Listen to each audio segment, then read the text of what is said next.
I read an interesting article the other day about information fatigue and a growing number of us suffering from mental bandwidth depletion.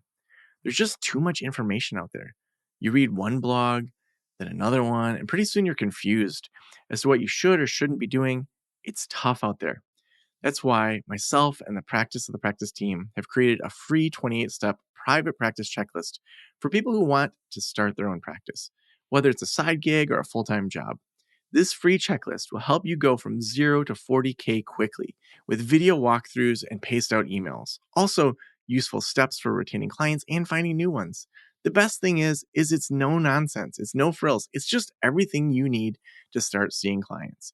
Download it for free today by going to practiceofthepractice.com/new. Again, that's practiceofthepractice.com/new.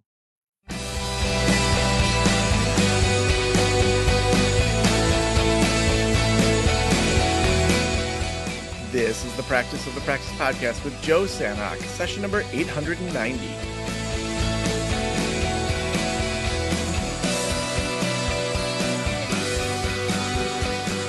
I'm Joe Sanok, your host, and welcome to the Practice of the Practice podcast. I am so excited that you are here today. I'm really excited about our conversation around leadership. I was really fortunate and didn't really realize how fortunate I was. I was really active in the Boy Scouts, and I'm an Eagle Scout, and went through all of that. Was in all sorts of different activities in it. Went to New Mexico and Florida, and recently I was talking to my partner about just that experience and realized how much it gave me really good leadership opportunities. Even in like sixth grade, we have these little patrols of like, 4 or 5 guys, and you had to elect your patrol leader and your assistant patrol leader and who's in charge of that small group. And then you have your senior patrol leader that, it's usually an older scout that oversaw all these other, leaders. And we had to have meetings to plan our camp outs and all these things. And, at the time it just felt like, well, yeah, like I guess I'm in charge of a couple of people. And as I, went into college and, joined student government and, did other things, um, when you have that kind of background in leadership, for me, it really was just a muscle that kind of was assumed that I assumed I could help lead things. I assumed that I could do that. But then when I had my private practice, it's a little bit different. You don't really like have, groups of people that you're like, I'm in charge of you. Like it's a little different when you're leading fellow colleagues. Especially my model was 1099 contractors, and so they are their own businesses. And so when I got into the private practice world, leadership for me looked and felt so different, and it was really disorienting because when I was a foster care supervisor, the hierarchy was clear, whereas when I had my own business, I had to decide, well, do I want that really clear hierarchy, or do I want something else, or like what is it that I actually want here in regards to my leadership. And I think I'm still figuring that out in a lot of ways because I'm not always comfortable with that top-down approach in leadership where it's, me as the boss and the owner of Practice the Practice telling everyone else on the team, you have to do this. Like, I want to have those conversations. I want to have that depth. I want to have that creativity from other people.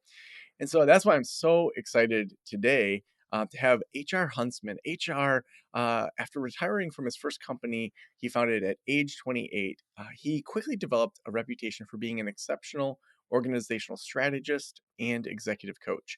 HR's genius is in his ability to see the culture and strategic sides of an organization, and he has helped transform dozens of companies by helping them scale their size as well as strengthen their teams. And so today we're going to be talking all about leadership and how to grow that within your private practice. HR, welcome to the Practice of the Practice podcast. Thank you, Joe, for having me. I really appreciate the invitation. It's great to be here. Yeah, absolutely. So HR, tell me how you got into leadership and strategy and all that. So, in the intro, it said you retired from the company at 28. And then you decided to go in and help other companies. Tell us a little bit about that. No, I started my first company at 28, and that was from scratch as an entrepreneur. I have an entrepreneurial bent. Started my first company from scratch with my wife at 28, grew it to be very large. And what we did is we worked around the world doing nonprofit work. I've worked in Kenya and Uganda, India, Mexico, drilling wells and building orphanages and vegetable gardens and food projects and all kinds of stuff to help people grow out of poverty. And what I learned, Joe, along the way is that for anything to be scalable, you have to develop leaders. And so what happened along that journey, I did that for 25 years with my first company, is as much as I love the work and as much as I loved helping people around the world, what I fell in love with was developing leaders and teams. And that just became my passion. So when I retired from that at age 50, I was thinking, what could I do with my second chapter of my life? And I thought about opening another counseling center. I've been a counselor for a long time, teaching philosophy. And I thought, no, what I really love, what I'm most passionate about is developing leaders and scaling companies. So that's when I started Leader's Edge. That's chapter 2 for HR Huntsman is Leader's Edge. Mm. So when you think about typical leaders in private practice, Uh-huh. what are some of the problems or some of the myths or things that people do in leadership that you would just address right away and say this isn't true, or you need to undo this, or here's a message you received that is not true for how leadership should look in a private practice? Well, there's a couple things that come to mind. The first thing that I notice with all the practices that I work with is, and this goes to law and medicine, is that uh, focusing on your craft, people think that being exceptional at your craft helps you be a good leader, and those are not the same thing. So the question I often ask when people invite us to come in and help them is, do you want to be a great practitioner? Or do you want to be the leader of a great practice? Those are not the same thing. And so learning to develop that leadership craft is what's critically important, because just being a fantastic, in this case, counselor or physician or attorney does not qualify you to be a good leader. So having to break that mindset, just simply being fantastic in your first craft will automatically qualify you to be a great leader. So there are leadership skills that people need to learn, and they often don't realize that. The second thing is that micromanagement is not scalable. So helping people break out of a micromanagement mindset and learning to empower and develop leaders is critically important to scaling or growing any practice.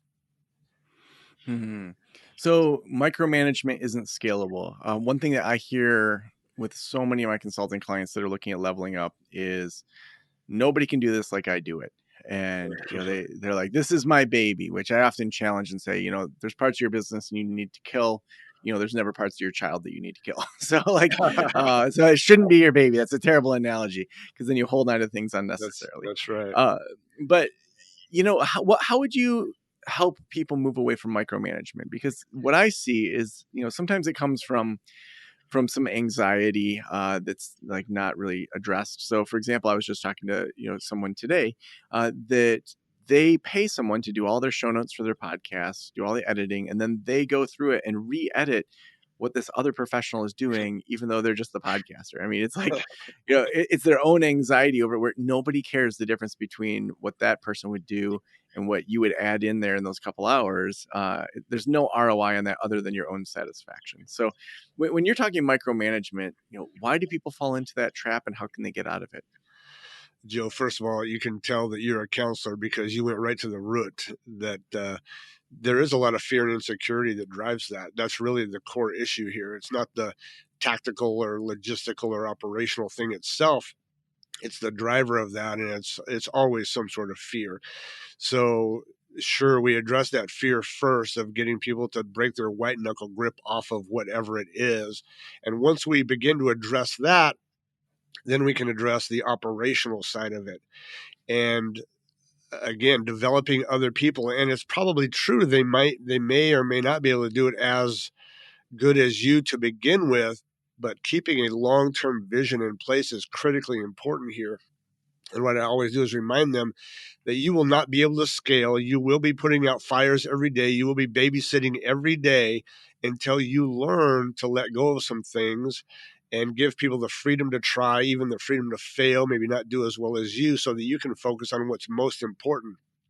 And that's critical to this, is identifying what needs to be delegated and what this particular entrepreneur business owner, it needs to be their most critical focus. So we really Mm. try to separate the important from the urgent and delegate everything that's urgent so they can focus on what's important. Mm. Now, we have a saying at Practice the Practice to proceed until apprehended. I stole that from somebody that I heard say that. Okay. And I love that idea of, just you move forward to the best of your ability and ask for help. And obviously, we want to set some direction, but I don't want to get in the way or have my approval of signing off on something get in the way of innovation. Now, of course, there's times when, that we've had to rein it in and apprehend a little bit, but I would rather lead with creativity and spontaneity and all of that than to have a really slow moving organization. When you think about people developing teams that can separate out what you just said, the important from the urgent. First, what does that leader have to do in their own mind to even figure out the important from the urgent? And then what does that look like when they start to hand that off to a team? That's a great question, Joe. Yeah, we sit down, we get really proactive about this and very intentional about this. What are the things, let's say, in the next quarter, the next 6 months, the next year that need to be done? What is important? What is urgent? And then we begin to just triage those things and try to make them stand in a single file line as best we can. And then we strategically, literally just begin checking them off and deciding what is the role of the entrepreneur in these things and what needs to be eventually delegated. And when you're small and you're just starting out, you may not be able to delegate anything because it may be you and one other person or you and two other people. But you have in mind on your list what eventually you're going to give away. And so you begin to really be proactive and intentional on those activities and behaviors. And then as you build your team, you slowly empower, delegate, and give away those other tasks that were urgent, but they're not long-term importance. So being really Mm, proactive and intentional and literally getting it all on the table and beginning to sift through where we need to go strategically and then just begin to implement that plan. mhm. And then when they start to implement it, what do people get wrong and what should they do? Well, what they get wrong is they forget the big picture. And I'm guilty of this. You probably are as well. We get caught up in the weeds of the business, trying to make payroll, focusing on clients, client facing activities, and we lose sight of the bigger picture. So, consistently calling them back to the big picture of what they need to be doing in the long term. And just helping them get out of the weeds of the short term and reminding them what the bigger picture is so they can focus on those truly critical important behaviors. Mhm.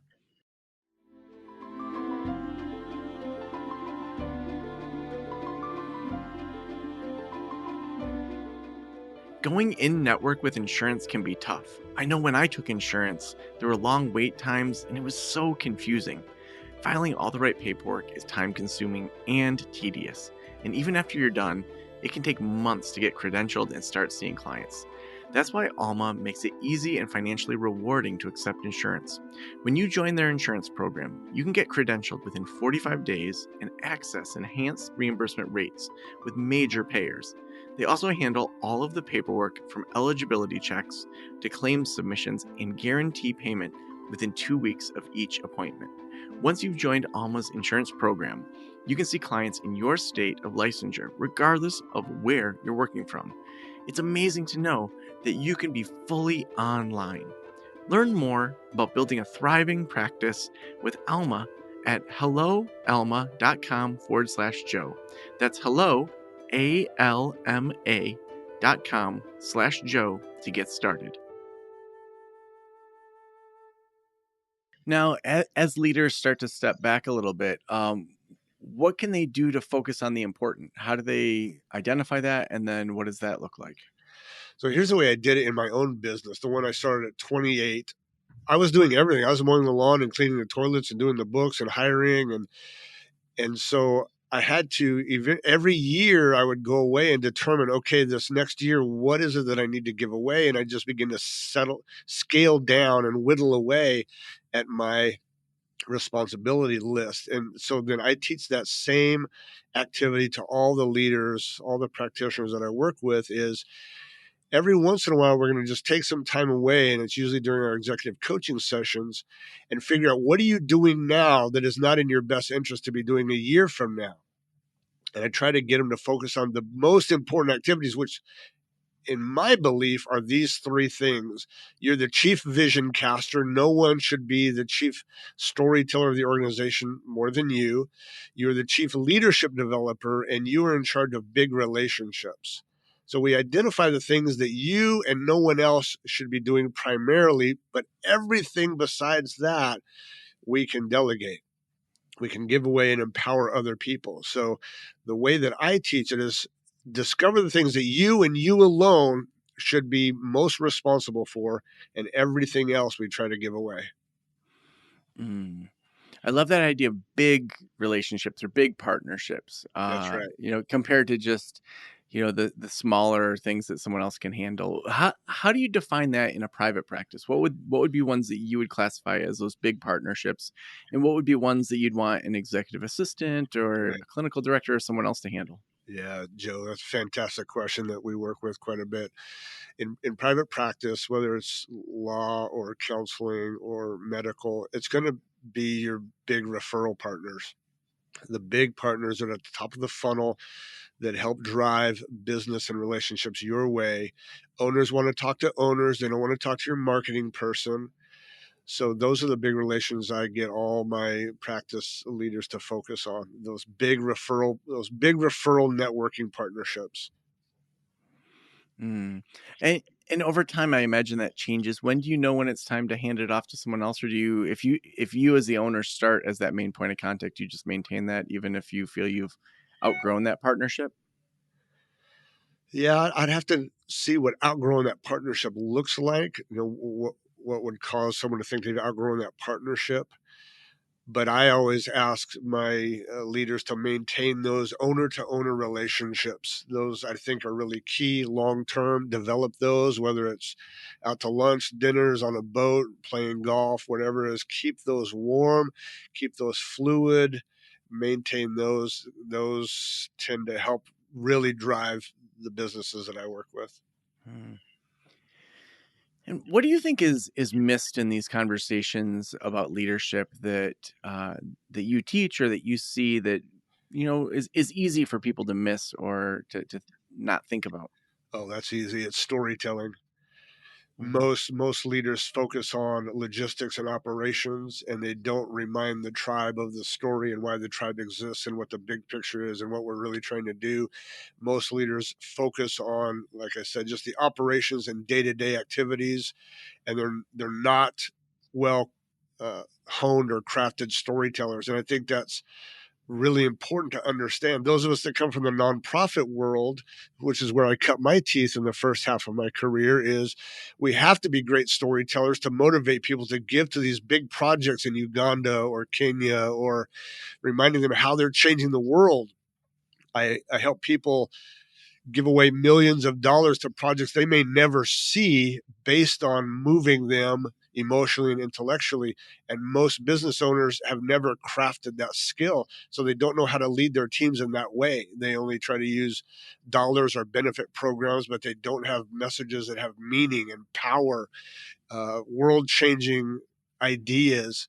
And those of you in the counseling sector, the medical sector, you're changing lives every day with what you do. It's critically important what you do. So I would encourage all of you to become better storytellers, vision casters, rally the tribe around the real reason you exist. Mm. No, that's kind of the big picture answer. Take us Yeah. into what that looks like. What does it look like to become a better storyteller in particular to your team? Yeah. Like give us some examples, case studies. Here's what a leader that's listening right now, they own their practice. They're headed into a staff meeting, for example. Sure. What types, why don't you go here? What types of stories should they be thinking about telling in their staff meeting? This is a great question that I get all the time, because I give the passionate speech I just gave you, and they say, "What does that look like in real life?" And so here's the phrase I use, and for your listeners, I'd encourage you to write this down: leak vision everywhere.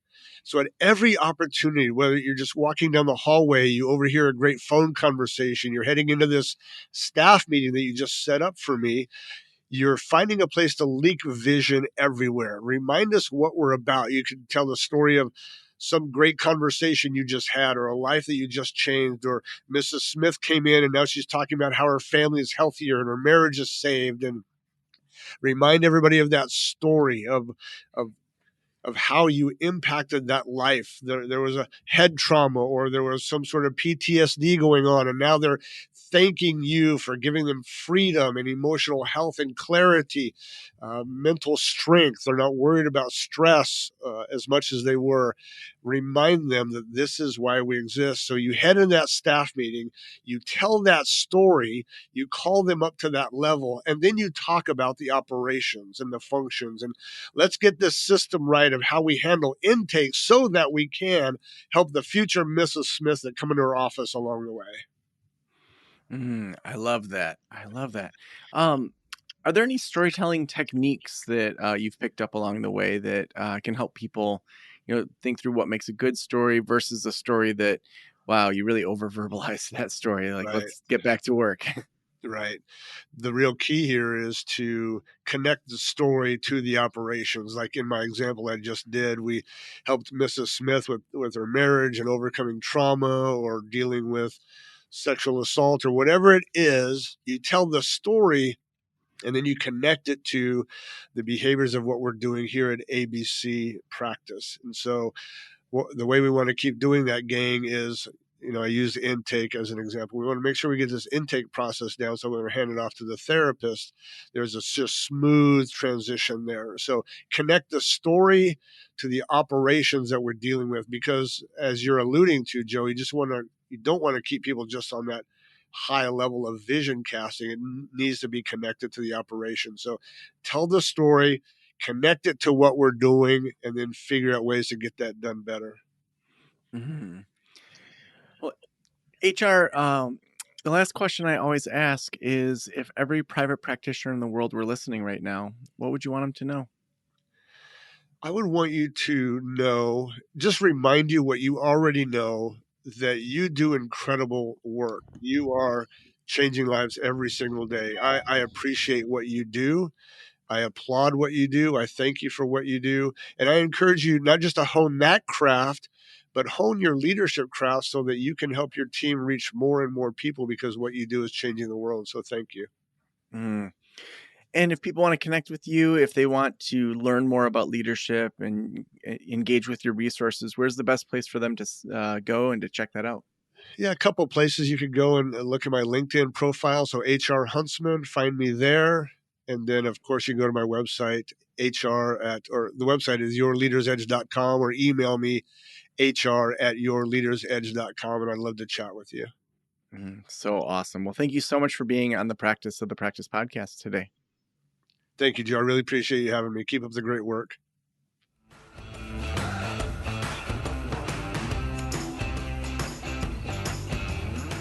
So go take some action. I say that almost every single podcast. It's one thing to consume, but if we don't do something with that consumption, it doesn't do anything. In the same way, if we just consume food and we don't go live our lives and burn those calories and get off the couch and do something, what's the point in even consuming? So if you're consuming this and you're inspired by it, go take some action. And if you do something that is action from this podcast, tag me or tag HR on social media. We would love to see what you're doing with the information that you're gathering from this podcast.